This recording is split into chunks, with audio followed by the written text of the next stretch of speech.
السلام عليكم ورحمة الله وبركاته. ازيكم يا حبايبي؟ عاملين ايه؟ يا رب تكونوا بخير. معاكم ولاء احمد ودي قناتي. ان شاء الله النهاردة هنعمل عجينة كريب اقتصادية جدا بطريقة سهلة وبسيطة زي ما حضراتكم شايفين. ما شاء الله، شوفوا العجينة بتتكلم على نفسها ازاي، ولا بتتقطم ولا بتتقطع منك، وطرية وجوس ازاي، حاجة كده من الاخر. قبل ما نبدأ كلامنا نسمي الله ونصلي على الرسول. اللهم صل وسلم وبارك على نبينا محمد عليه أفضل الصلاة والسلام.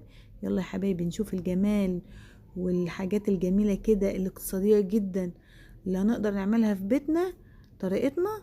يلا نخش على الفيديو ونشوف مقاديرنا الجميل. طبعا الكوباية اللي هنعاير بيها الدقيق هي نفسها اللي هعاير بيها المية بتاعتنا. معايا حوالي 4 كوبايات من الدقيق، عليهم رشة ملح وعليهم معلقة سكر، حطيت نصها دلوقتي، لو احتجتها هحطها. ومعايا معلقة كبيرة من النشا، وما تبلغيش في النشا علشان ما ينشفش معاك، هي معلقة كبيرة زي ما حضراتكم شايفين. هنقلب المكونات الجافة كده في بعضها. حطيت بقيت معلقة السكر، قلبيها كويس. ممكن تاخدي المكونات دي كلها على الخلاط وهتضربيها وهتديكي نفس النتيجة، بس انا حبيت اعرفك انها سهلة وبسيطة بالمضرب اليدوي. انا استغنيت عن كوباية من الحليب، من المية، وحطيت مكانها كوباية من الحليب. ممكن تستخدمي 4 كوبايات مية وتكون مية فترة. هننزل بفنجان من الزيت، زيت يكون ريحته حلوة. وطبعا هسيب كوباية مية الرابعة، لو احتجتها احطها، لو ما احتجتهاش مش هحطها، بس انا احتجتها بصراحة وحطيتها عشان لازم الخليط بتاعنا يكون بالطريقة دي. قلبي المكونات دي وادمجيها كويس لغاية لما يبقى معاكي زي الكريمة كده. شوفوا ده القوام اللي انا عايزاه. هنجيب بقى الصفاية ولازم تصفي الخليط بتاعنا. لو حسيتي ان الخليط محتاج مية ربع كوباية ولا حاجة، انا بصراحة محتاجش. انا دلوقتي استعملت 3 كوبايات من المية الفترة وكوباية من الحليب. ممكن تستغني عن كوباية من الحليب وتحطي معلقة حليب بودر، او تستغني خالص. انا عملته قبل كده في القناة وطلع ممتاز. وده القوام بتاع عجينة الكريب. بعد ما خلصتها كده هحطها في التلاجة حوالي نص ساعة بريح. غطيتها بالاكياس اللي طالعة جديدة. اول حاجة طبعا انا بعد ما خرجتها من التلاجة بعد ربع ساعة دهنت دهنة زيت، بس المقطع ده اتقطع، بس مش مشكلة. هي دهنة زيت في اول مرة، وبعد كده بتسوي الكريب بتاعك على طول. النار عالية معايا وبنزل بالكمية اللي انت عايزاه. انا عملت بالفرشة عشان انا عايزاه يبقى خفيف، ما يبقاش تقيل. الطاسة عندي كبيرة وبتاخد كمية ما شاء الله عليها. انت اي طاسة ما بتلزقش، لازم طاسة ما بتلزقش. هتعملي بقى نفس الحجم اللي انت طالباه. انا عايزاه حجم كبير زي اللي بنشتريه من بره بالظبط. ليه تشتري الحاجة ومن 4 كوبايات دي والمكونات اقتصادية في قلب بيتك هتقدري تعملي احلى عجينة كريب. ما تشتريهاش، اعمليها في البيت. النار عالية زي ما شوفوا ما شاء الله بالفرشة جميلة جدا.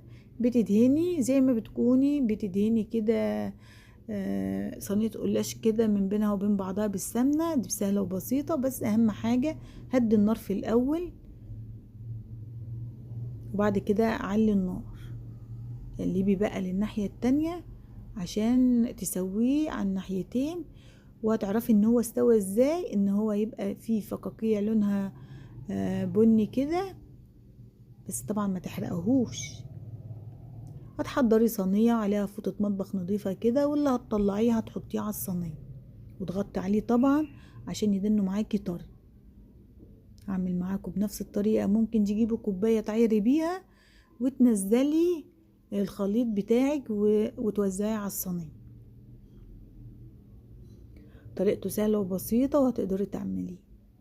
اللي وصل معايا الفيديو لغاية هنا ما ينساش يفعل زر الجرس ويشترك في القناة ليوصل لكم كل جديد. انا هحضر معاكم العجينة النهاردة، وطبعا انا هفرزه.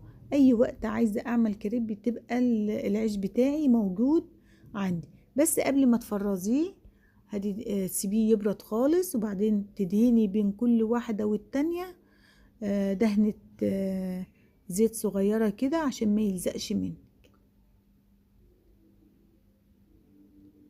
انا بشرح كل حاجة هون عشان محدش يجيب العيب من عليا. شوفوا بالفرشة جميلة جدا، انا حبيت الفرشة.